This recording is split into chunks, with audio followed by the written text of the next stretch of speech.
Hi everyone, есімім Мағерке, your English teacher. Екінші сабағымызға қош келдіңіздер. Бүгін pronouns, яғни есімдіктер және осы жақтағы to be етістіктеріне тоқталамыз. Pronouns дегеніміз мен, сен, сіз яғни есімдіктер.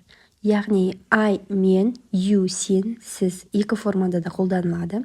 He, she, it, ол. He ер адамға, she әйел адамға, it жануарларға және жансыз дүниелерге қолданылады. We біз, you сендер, сіздер, they олар. Осы жақта to be етістіктері олар am, are, is және оларға сәйкес келетін есімдіктер кестеде белгіленген. Бұны жаттап алуларыңыз керек.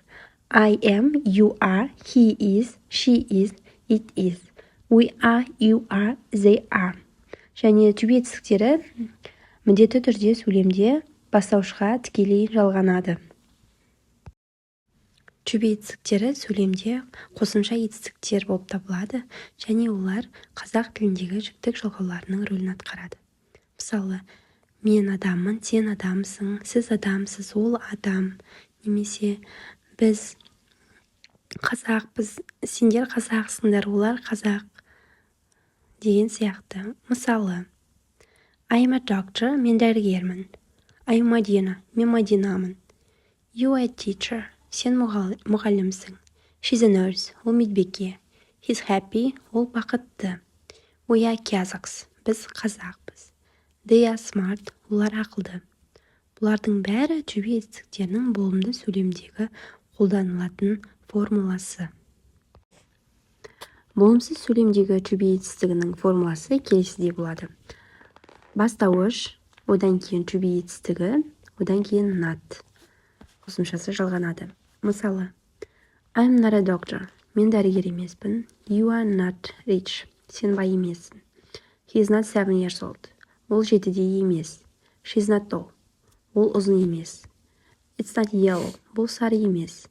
We are not happy. Біз бақытты емеспіз. You are not friends. Сендер дос емессіңдер. They are not at the park. Олар паркте емес. Көріп отырғандарыңыздай, to be етістігінен кейін not қосымшасы жалғанып тұр. Бұл дегеніміз болымсыз to be етістігі. Келесі сұрағымыз, сұраулы сөйлемде to be етістігі қалай қолданылады?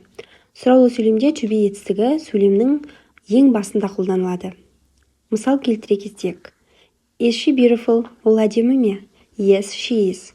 Немесе yes, she is beautiful деп айтсаңыздар болады. Are you ready? Сіздер дайынсыздар ма? Yes, we are. Я, біздер дайынбыз. Am I a student? Yes, I am. Is Мағжан married? No, he is not. Are the babies hungry? No, the babies are not. Көрдіңіздер ме? Сұраулы сөйлемде to be етістіктері міне сөйлемнің басында келіп тұр. Бұл суретте көрсетілген тапсырма сіздерге беріледі. Өздеріңіз осыны орындап, төменде комментарий бөліміне жазып кетіңіздер. Видеоны соңына дейін көргендеріңізге рахмет. Және видео ұнаса, лайк басыңыздар, сұрақтарыңыз болса комментария қалдырыңыздар және каналымызға тіркеліп кетіңіздер. Алда өте қызықты әрі пайдалы видеолар көп болады. Сау болыңыздар.